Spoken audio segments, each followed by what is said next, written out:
Have you ever watched someone you care about walk straight toward a mistake and felt your heart pull into directions? Have you ever stayed silent to keep peace and later felt the quiet weight of what was left unsaid? Welcome back to the channel.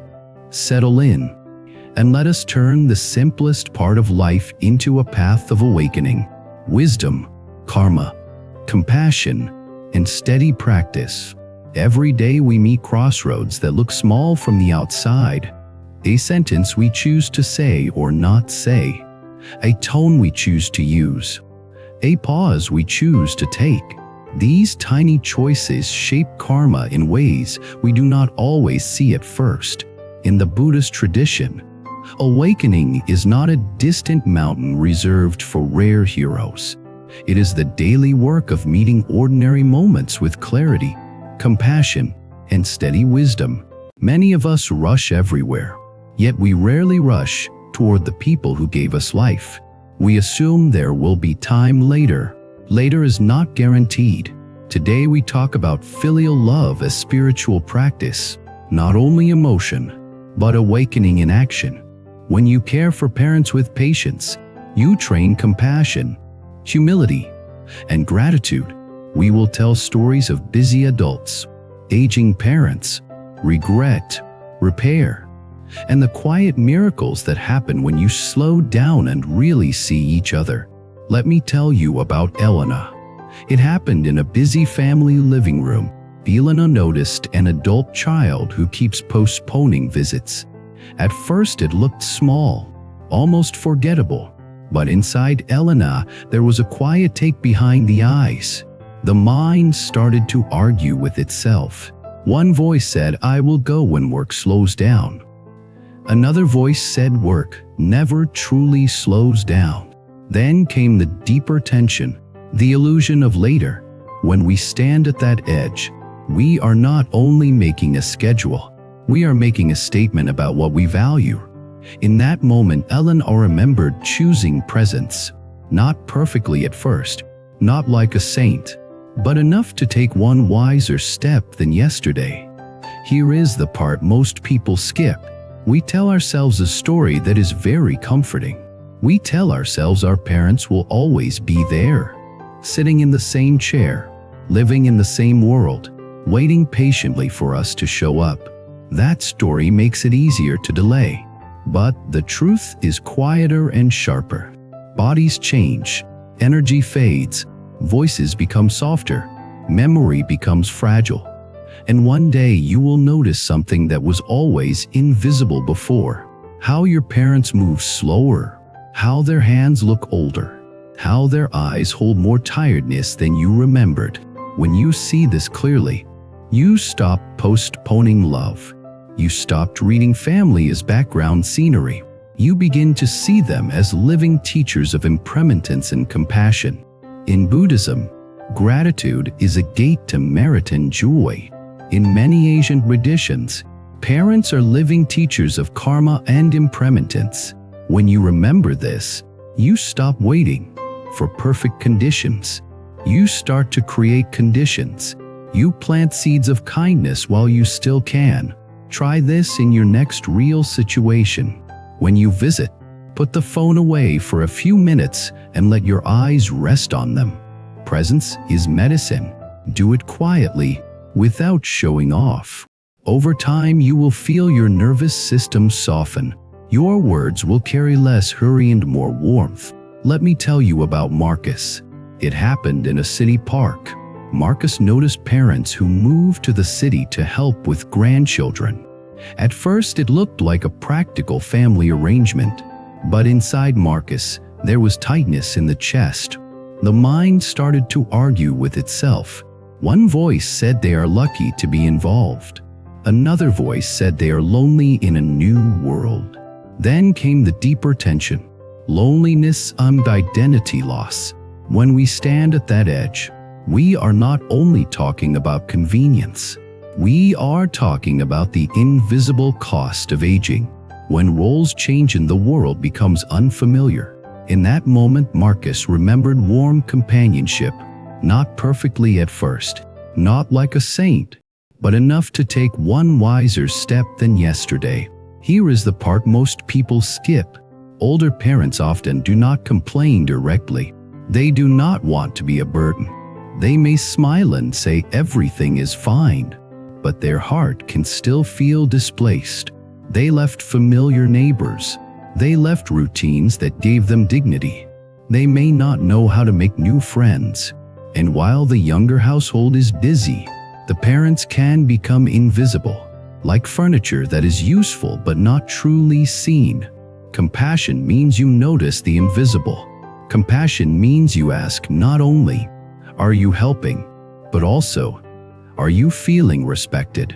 When you see this clearly, you realize that kindness is not only doing tasks. Kindness is restoring dignity. Compassion begins at home. If we cannot be gentle with the people closest to us, our kindness in public can become a performance. When you remember this, you stop reading spiritual practice as something that happens only in meditation halls. You start living it in your kitchen, your car, your phone calls, and your patience. Try this in your next real situation. Listen without correcting. Many elders do not need solutions. They need to feel seen. Do it quietly, without showing off. Over time, you will feel your mind soften. You will feel your relationships become less tense and more spacious. Let me tell you about Priya. It happened in a hospital hallway. Priya noticed a family facing illness and hospital visits. At first, it looked like a crisis that demanded quick action. But inside Priya, there was a tremble of fear. The mind started to argue with itself. One voice said, "I cannot lose them." Another voice said, "I must stay strong." Then came the deeper tension, fear and tenderness. When we stand at that edge, we are not only dealing with medical decisions, we are facing impermanence directly. In that moment, Priya remembered practice in real time, not perfectly at first, not like a saint, but enough to take one wiser step than yesterday. Here is the part most people skip. Hospitals are strange temples. They strip away illusions. In a hospital, you cannot pretend forever. You cannot hide behind busy talk. You feel the truth of the body. You see how quickly life can change. And if you are honest, you also see your own mind. You see impatience when paperwork is slow. You see anger when a sibling does not help. You see guilt when you feel exhausted. You see love when you watch a parent sleep. This is the raw material of awakening. Not pretty, not clean, but real. When you see this clearly, you understand that the practice is not about avoiding messy emotions. The practice is about meeting them with wisdom and compassion. Again and again. Karma is shaped by small daily choices. A phone call, a visit, a patient tone. These are seeds. When you remember this, you stop thinking that only big dramatic sacrifices matter. You begin to respect the power of tiny consistent kindness. Try this in your next real situation. Dedicate a small daily practice for them. A few minutes of meditation, gratitude, and silent blessing.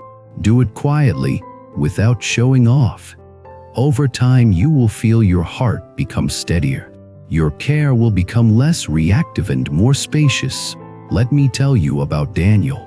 It happened in a crowded kitchen.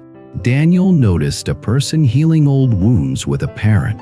At first, it looked like an ordinary conversation, but inside Daniel, there was a soft sadness. The mind started to argue with itself. One voice said, "I am right to be angry."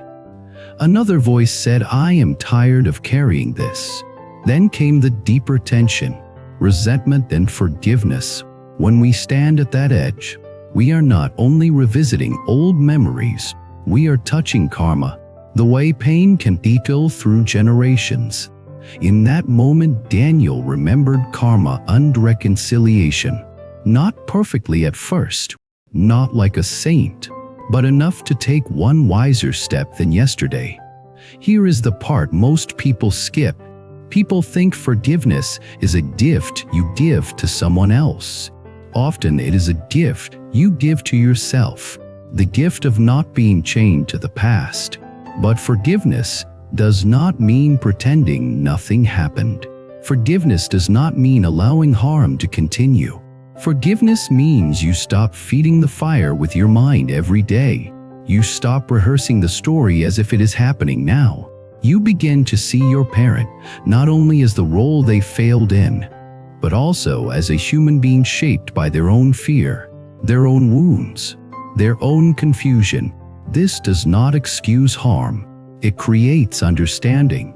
Understanding is the soil where compassion can grow, even if boundaries remain. Chinese wisdom says filial piety is the root of virtue. Buddhism adds that caring for parents can be a bodhisattva practice. When you remember this, you stop seeing family duty as a burden only. You start seeing it as training. Training in patience, humility, generosity, and courage. Try this in your next real situation. When you visit, put the phone away for a few minutes and let your eyes rest on them. Presence is medicine. Do it quietly, without showing off. Over time, you will feel your nervous system soften. Your words will carry less heat and more clarity. Let me tell you about Sophia. It happened in a subway platform. Sophia noticed an adult child who keeps postponing visits. At first, it looked like normal modern businessisms, but inside Sophia, there was a quiet take behind the eyes. The mind started to argue with itself. One voice said, "I am providing for them." Another voice said providing is not the same as being present. Then came the deeper tension, the illusion of later. When we stand at that edge, we are not only choosing productivity, we are choosing intimacy. In that moment, Sophia remembered choosing presence, not perfectly at first, not like a saint, but enough to take one wiser step than yesterday. Here is the part most people skip. Sometimes the hardest part is not time, it is discomfort.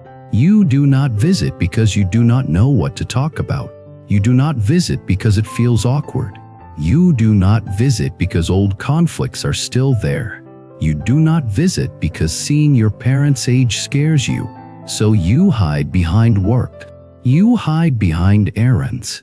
You hide behind the idea that you will visit when you feel ready. But readiness does not come first. Presence comes first. Readiness grows inside presence. When you see this clearly, you understand that courage can be gentle. Courage can be one phone call. Courage can be one short walk together. Impermanence makes love urgent, not frantic, but clear and intentional. When you remember this, you stopped reading love as automatic. You start practicing love as a verb, as action. Try this in your next real situation. Listen without correcting. Many elders do not need solutions. They need to feel seen. Do it quietly, without showing off. Over time, you will feel their shoulders soften. You will feel your own heart soften too. Let me tell you about Kai. It happened in a community center. Kai noticed parents who moved to the city to help with grandchildren. At first, it looked like family teamwork, but inside Kai, there was a wave of impatience. The mind started to argue with itself. One voice said they should adapt faster. Another voice said adapting is hard when you are old. Then came the deeper tension, loneliness and identity loss. When we stand at that edge, we are not only judging someone, we are revealing our own lack of patience. In that moment, Kai remembered warm companionship, not perfectly at first, not like a saint, but enough to take one wiser step than yesterday. Here is the part most people skip. Many elders grew up in a world that valued endurance. They may not speak about emotional needs. They may not say, "I feel lonely." They may not say, I feel useless now that I am not working. Instead, they may complain about small things. They may criticize the way you do things. They may repeat stories. If you are not careful, you will hear only annoyance. But if you listen with compassion, you will hear another message. The message is, please include me. Please respect me. Please let me feel I still matter. When you see this clearly, you stop taking their behavior personally. You start responding with wisdom. Karma is shaped by small daily choices. A phone call, a visit, a patient tone. These are seeds. When you remember this, you stop thinking spiritual life is separate from family life. You realize that your family life is one of your most powerful karma fields. Try this in your next real situation. Dedicate a small daily practice for them. A few minutes of meditation, gratitude, and silent blessing. Do it quietly, without showing off. Over time, you will feel your mind become clearer. You will feel less resentment and more tenderness.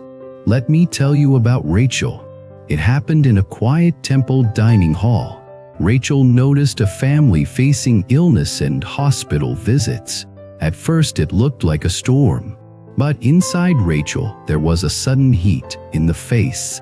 The mind started to argue with itself. One voice said, "Why is this happening now?" Another voice said, "This is the nature of life." Then came the deeper tension, fear and tenderness.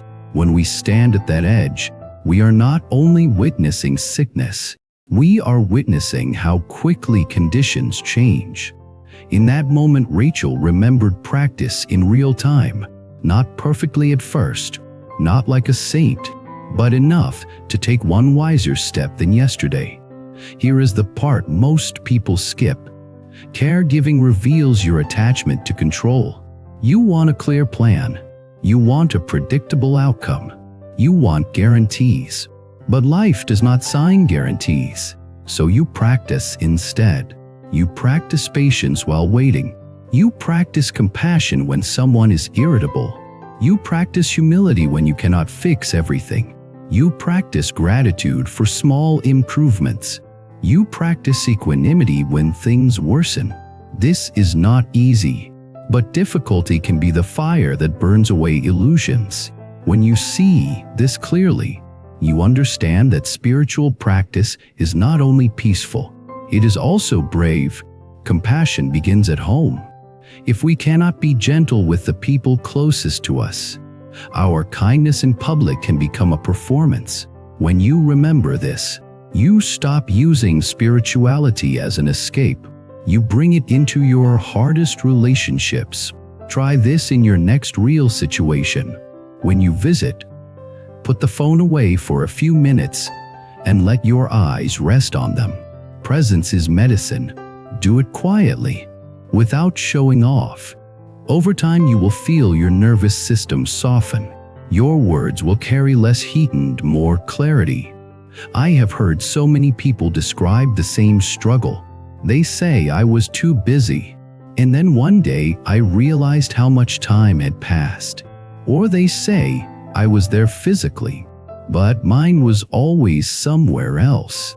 There is grief in that, and there is also learning. That grief is not a failure. It is a signal that your heart is alive. It is a quiet take behind the eyes that points you back to compassion. When you treat your mistakes as teachers, you transform karma instead of repeating it. Let me tell you about Ethan. It happened in a hospital hallway. Ethan noticed an adult child who keeps postponing visits. At first, it looked small, almost forgettable. But inside Ethan, there was tightness in the chest. The mind started to argue with itself. One voice said, "I will go when I finish this project." Another voice said the project will never finish. Then came the deeper tension, the illusion of later. When we stand at that edge, we are not only postponing a visit, we are postponing a chance to love. In that moment, Ethan remembered choosing presence. Not perfectly at first, not like a saint, but enough to take one wiser step than yesterday. Every person carries a certain energy. Your focus, your dreams, your purpose. Bracelet is a physical reminder of that energy. Symbol you wear daily. That pushes you to stay grounded, balanced, and aligned. If one of the bracelets caught your eye, you can order it through the link in the description. And check more powerful styles on our homepage store. Choose the one that strengthens your journey.